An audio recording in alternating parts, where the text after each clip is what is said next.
So you want to plant a food plot. So what you're probably going to do is go in, clear out an area either in the timber, the edge of the timber, a field, some sort of location like that. And you want all the forage and all the feed that you can get for these deer to attract them, to give them nutrition, to be able to hopefully harvest one or two during a season. So then you hear about screening options, and you go, I just cleared out all this timber and all this area and all these weeds and all these brambles so I could put food here. Why would I want to put something that's going to be really tall, thick, and blocking my food plot? Why would I want to put that there? Well, that's where I was when I first started food plotting. People started talking about screening in the food plot world, and it started to become more and more popular. Egyptian wheat, Milo, screening sorghum Milo, even things like giant miscanthus, which is somewhat debatable. And I went, why would I want to do that? I want to put feed here for the deer, not something that's just going to put up a screen.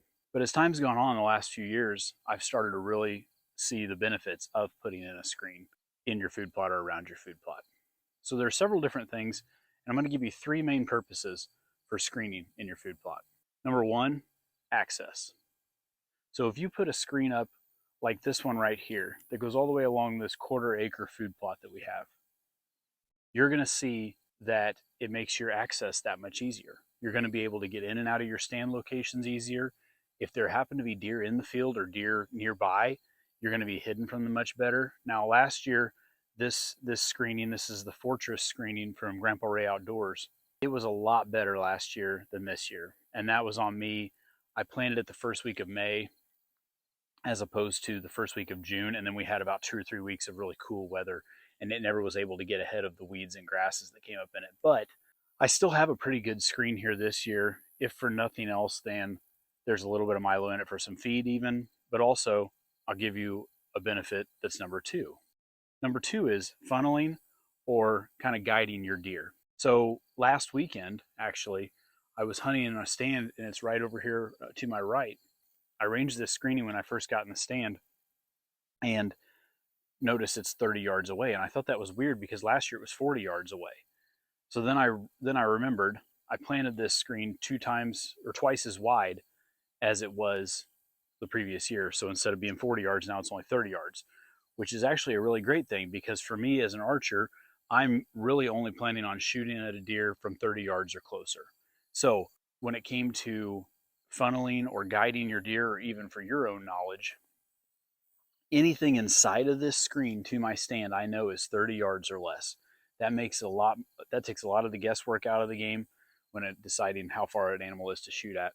But it also, I had about 6 or 7 deer coming along right through here that were all within that 30-yard distance, and it just kept them into this part of the food plot.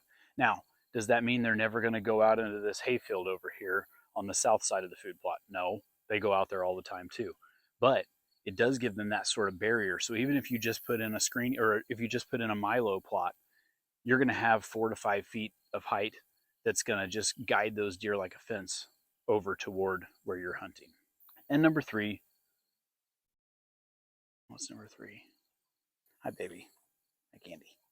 Hi, girl. And number three is curiosity. So I haven't done this year, but you could take a food plot that's 1 acre, 2 acres, 10 acres. You could do one that's 1/4 of an acre like the one I'm in here.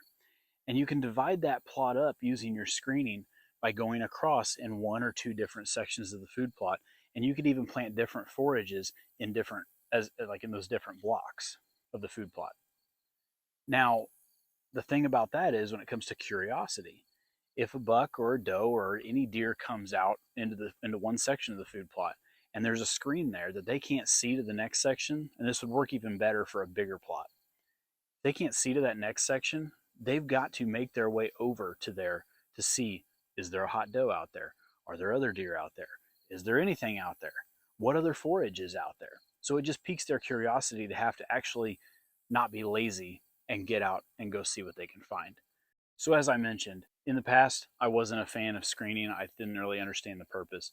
But as I've gotten more seasoned into food plotting and in the last couple of years having this here, I definitely see the benefits as far as access to your stand locations, getting in and out, guiding or funneling your deer where you want them to be, and then that curiosity aspect, that splitting that plot up by putting screening in can make those deer be more curious and get around to where they want to go to see what else is in the other parts of that food plot.